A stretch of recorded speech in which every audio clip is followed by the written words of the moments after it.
bilib-bilib sa Teo.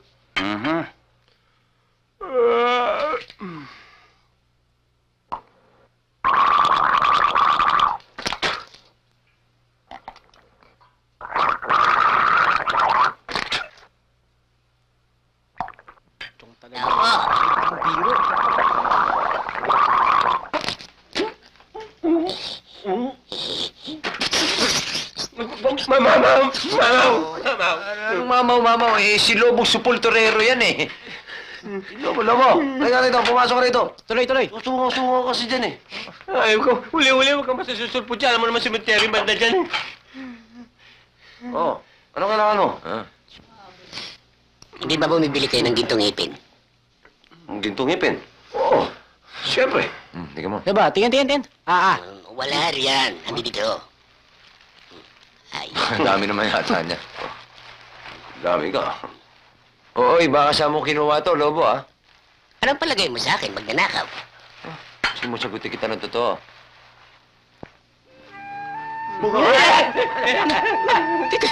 Oo, para bumulang, matatakot na kayo. Ito ba yung mga gintong ipin na sinasabi mo? Mga makamahinang pa, ayos to. Marami ito. Ito ba yung mataas ang kilatis dito? Oo.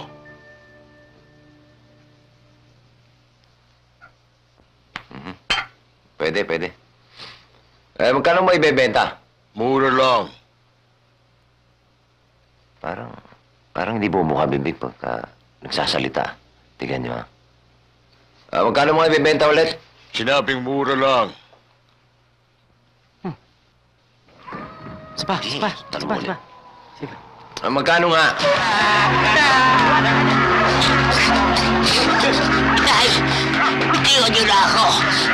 Isusulit na kita, hindi na kita ipimenta!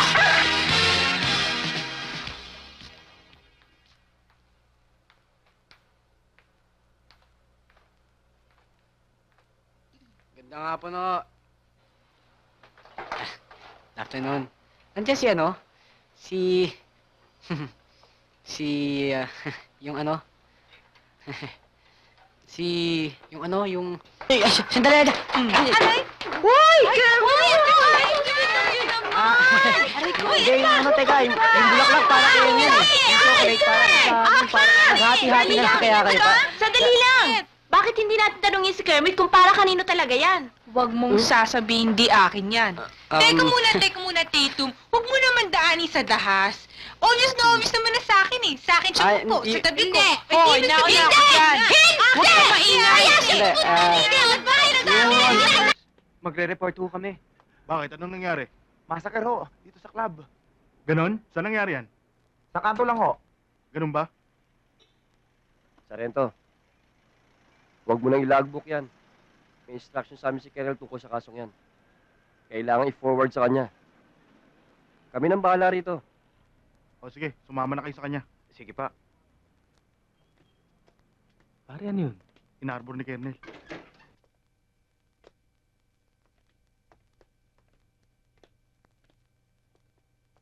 Colonel.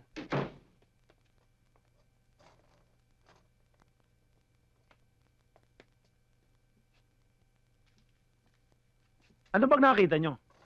Massacre ho sa club. Wala hong kalaban-laban yung mga napatay. At saka antitindi ng mga ginamit na baril eh. High-powered gun.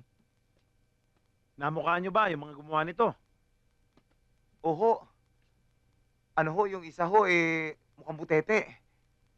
Tapos malalaking tao. Yung isa ho, maskulado, balbasarado, kwadrado. Parang ang itsura kamukha niya yung- parang, Kamukha nino? Kamukha nyo nga. Kamukha ko? Hindi, nakasombrero yun eh. Sombrero? Tulad nito? Tsaka naka-shade. Shades. Parang katulad nito. Kamukha nyo. Siya nga yun eh. Lika na! Papasaw! Easy lang kayo, diyan lang kayo. Diyan lang kayo. Relax lang kayo dyan. Diyan lang kayo. Alam nyo, meron akong sekretong sasabihin sa inyo. Ako nga yun. Sabi sa iyo eh. Pero ginawa ko yon dahil isa akong deep penetration agent. Penetration? Sabi na nga ba? Kayo eh.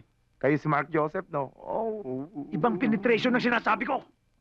Ang ibig kong sabihin, isa akong undercover agent.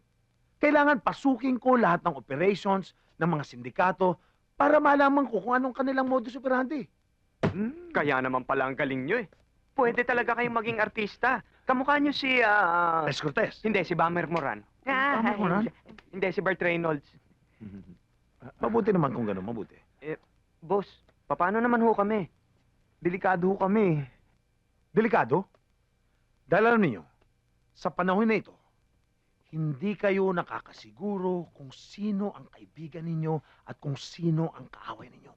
Kaya kailangan, iligpit muna kayo. Di kami. Hindi.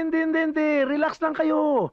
Ang ibig kong sabihin, para masiguro ang kaligtasan ninyo, kailangan daling kayo sa isang safe house. White House. Huh? Oh, I love White House. I wanna see George B. Hindi White House. Safe house. Boys, dalhin sila doon. Boys, safe house.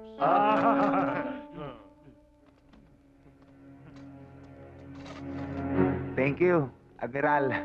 Anong admiral? Sige ho, Cardinal. Ay, teka.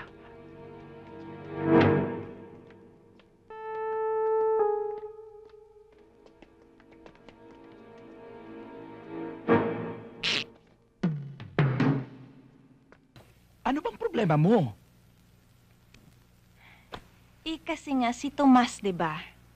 Gusto ko magtrabaho. Ayaw naman niya akong patrabahuhin. Gipit na gipit kami.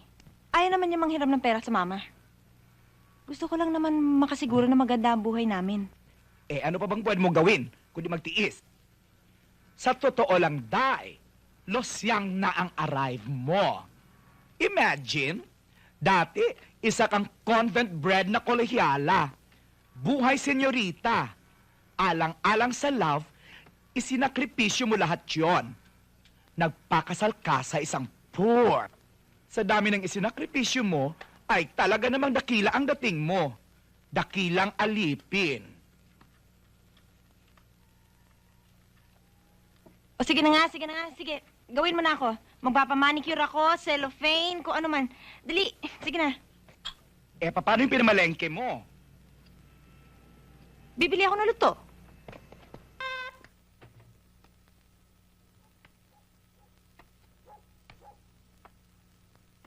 At bakit ka late? Ha? Traffic po eh. Don't tell a lie. Aminin. Ano nga aminin ko? Talaga naman traffic eh. Sinungaling!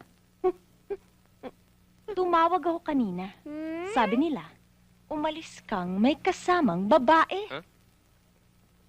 Wala, may nais lang akong problema. Problema? May inayos kang problema, pero umalis ka kasama ng babaeng yon ng 3:00 ng hapon. Ha? Kasamahan namin sa Union. Baka naman kung anong union ang ginawa nyo. At kung saan na kayo napadpad. Bakit parang iba yata ang amoy mo ngayon? Anong iba amoy? Ikaw kung ano-ano na amoy mo. Laki kasi ng butas ang ilong mo. Bakit mo nagawa sa akin to? Sino ang babaeng yon? Sige na nga. Sabihin ko na sa'yo. Leader namin ng union yon. Kumonsulta lang ako dahil nasuspindi na naman ako. Ano? Tumas naman. Baka ikaw na ang may diferensya. At bawat trabahong pasukan mo, natatanggal ka. Paano na tayo ngayon? Kaya nga ako ginabi ng kahanap ng trabaho eh. Sasabihin ko na nga sana sa'yo eh. Di ko naman alam na NBI pala asawa ko. May police dog ka pa. Ay! Ano ba ito?